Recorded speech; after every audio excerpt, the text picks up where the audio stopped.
Қайырлы күн достар, эфирде Қажол қызы ньюс бағдарламасы және оның жүргізушісі мен Жанара Сәрсен қызы.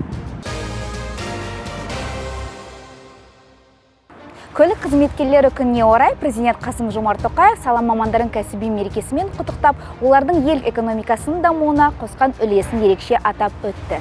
Мемлекет басшысы көлік саласын дамытуға және жол инфрақұрылымын жаңартуға қосқан үлесі үшін бір топ азаматты мемлекеттік наградамен марапаттады. Олардың қатарында құрмет орденімен Қазақстан ғылыми зерттеу институтының жетекші ғылыми қызметкері Шалқаров Абдашым марапатталды.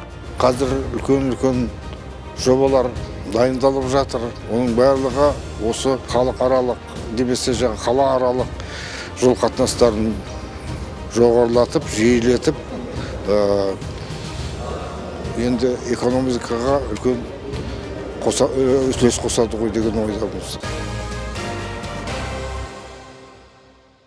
Сонымен қатар Қазақстанда алғаш рет жол қауіпсіздігін инспекциялауға арналған бірегей жылжымалы зертхана іске қосылды. Бұл заманауи технологиялармен жабдықталған кешенді мобильді зертхананы Қажол қызы енгізіп отыр. Ол еліміздегі жол жағдайын кешенді түрде бағалап, жол көлік оқиғаларының алдын алуға қабілетті құрал. Жаңа жылжымалы жол зертханасы арнайы цифрлық өлшеу құрылғылары, сенсорлар және техникалық параметрлерді талдау жүйесімен жабдықталған.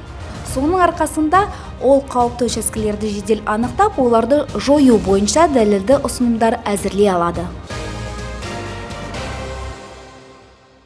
Жұмыс сапарымен институтқа Қазақстан Республикасы президентінің ғылым және инновациялар мәселелері жөніндегі кеңесшісі Сұлу Закария мен Қазақстан Республикасы президентінің кеңесшісі Әсер Жанасова келді.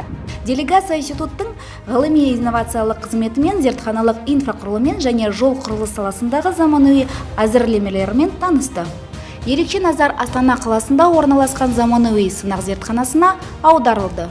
Сапарға көлік вице-министрі Талғат Ластаев, Автомобиль жолдары комитетінің төрағасының орынбасары Анар Ғабдуллина, Қажол қызы акционерлік қоғамының президенті Арман Алибаева, сондай-ақ президент әкімшілігі, жоғары білім және ғылым министрлігі мен цифрлық үкіметті қолдау орталығының өкілдері қатысты.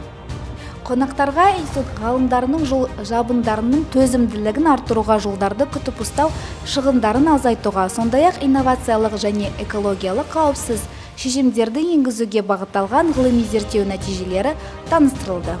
Бұл шара жол ғылымы саласындағы жаңа бастамаларға жол ашады деп күтілуде.